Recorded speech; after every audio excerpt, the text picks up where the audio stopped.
Good morning and welcome to our Wednesday word of encouragement.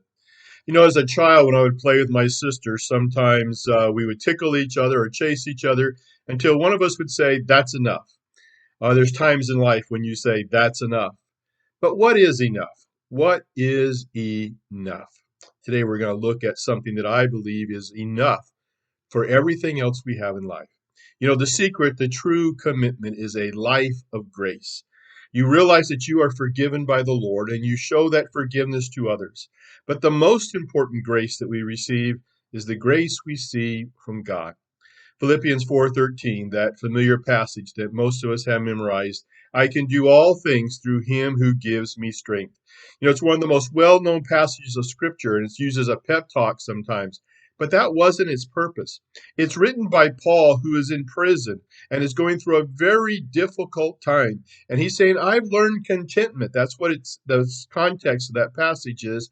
I've learned contentment because God gives me strength. No matter the circumstances, I can go through them. Paul was familiar with tough circumstances as he writes in the book of Corinthians, all the things that he had gone through and the many trials that he had to endure. But yet God had carried him through all those things. And so he writes in 2 Corinthians 8, chapter 12, verse 8, I begged the Lord 3 times to take this problem away from me. But he said to me, my grace is enough for you. For when you are weak, my power is made perfect in you. Jesus wants us to learn that you can grow in every part of your being by the strength of God. By the grace of God, no matter what you're going through, you can get through it. Another version of Philippians 4:13 says, I can do all things through Christ because he gives me strength. I don't know what you're going through today, what may be robbing your joy. Maybe it's just the fatigue of the pandemic. Maybe you're dealing with cancer. Maybe you're dealing with infertility, or your finances are in a mess, or a difficult child, or a difficult marriage. But I want to remind you that God will give you the grace, the strength to get through it. The writer of Hebrews says in chapter 4, verse 16, let us come boldly to the throne of our gracious God. There we will receive mercy and we will find what? Grace to help us when we need it most. That's what we need to learn, to come boldly before God, to come boldly before him. Be determined to find joy in whatever you can. Do not let anything steal your joy. How do you want to be remembered by your children and grandchildren, by the people around you? What legacy are you leaving? Are you leaving a legacy of joy? Joy is not a result. Joy is a relationship with God.